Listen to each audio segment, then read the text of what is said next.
ভাই, চালের দাম কত? 62 টাকা কেজি। এত দাম কেন? আগে তো 55 টাকা কেজি ছিল। আগে দিতাম, এখন দেই না। আচ্ছা 4 কেজি দিন তাহলে।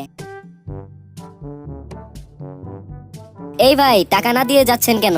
আগে দিতাম, এখন দেই না।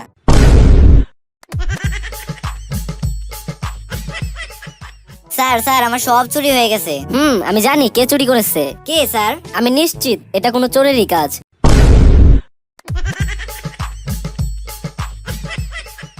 আচ্ছা বল্টু, বলো তো ক্ষমতা কাকে বলে? স্যার একদিন এলাকায় এসেন, ক্ষমতা কাকে বলে দেখিয়ে দেব।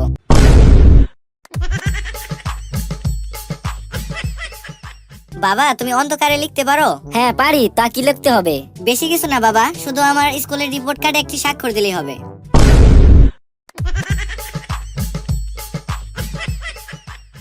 কি সমস্যা আপনার? আমার নিজেকে একটি মুরগি মনে হয়। তা কখন থেকে এই সমস্যা? যখন আমি ডিম ছিলাম তখন থেকে এই সমস্যা।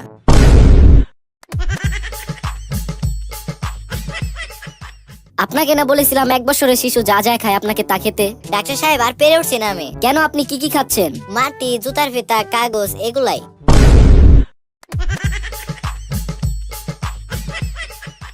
বল্টু, তুমি গতকাল স্কুলে আসোনি কেন?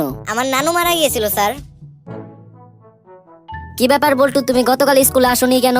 স্যার আমার নানু মারা গিয়েছিল। তুমি আজ সহ 8 বার তোমার নানু মারা যাওয়ার অজুহাত দেখালে। একজন মানুষ কতবার মারা যায়? হ্যাঁ, কি করব স্যার, যতবার আমার নানু মারা যায় ততবারই তো আমার নানা নতুন বিয়ে করে।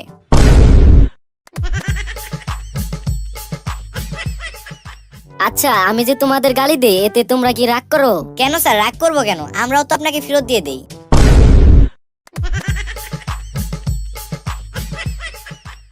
আপনি তো একজন গণ্যমান্য চিকিৎসক, দেশ বিদেশে আপনার কত খ্যাতি। আপনি এখনো করোনা ভাইরাসের ভ্যাকসিন তৈরি করছেন না কেন? করোনার ইনজেকশন তো পেয়ে গেছি, এখন শুধু ইনজেকশনে ভরার ওষুধটা আবিষ্কার করা বাকি।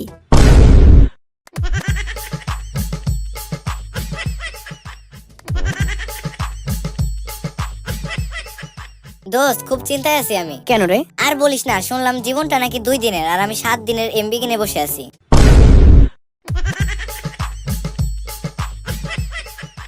জানিস, গত রাতে আমি একটা দারুণ স্বপ্ন দেখেছি। মরুভূমি সব বালি স্বর্ণ হয়ে গেছে, আর আমি সেই সব স্বর্ণের মালিক হয়ে গেছি। আমি স্বপ্নে দেখলাম আকাশের সব তারাগুলো স্বর্ণমুদ্রা হয়ে গেছে, আর আমি সবকিছু মালিক হয়ে গেছি। আমি স্বপ্নে দেখলাম এত কিছু পেয়ে তোরা হার্ট ফেল করে মারা গেছিস, আর মরার আগে আমাকে সবকিছু উইল করে দিয়ে গেছিস। দোস্ত, রাগী মেয়েদের দিয়ে বেশি বেশি কাপড় ধোয়ানো উচিত। এটা করে কি লাভ? কারণ তাদের রাগ যত বাড়বে কাপড় বেশি করে আঁচড়াবে, এতে তাড়াতাড়ি কাপড় পরিষ্কার হবে। কিরে, ঈদের জন্য কিছু কিনেছিস? তোর কথা শুনে খুব রাগ হলো আমার। যা বাবা, আমি আবার কি করলাম? তুই বললি ঈদের জন্য কিছু কিনেছি কিনা, নিজের জন্য কিছু কিনতে পারলাম না, আবার ঈদের জন্য কি কিনবো?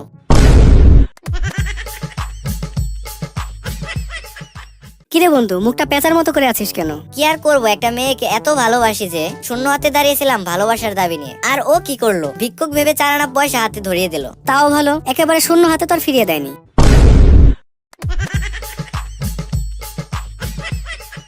আচ্ছা ভাই, 5 কেজি আম দিন তো। তো ভাই, কি আম নিবেন? রূপালী, ল্যাংড়া না সোনালী আম? আর আমার কাছে স্পেশাল ল্যাংড়া আম আছে, যেটার দাম 80 টাকা কেজি। ভাই বলেন কি, ল্যাংড়া আমের দামই 80 টাকা? তাহলে সুস্থ আমের দাম কত?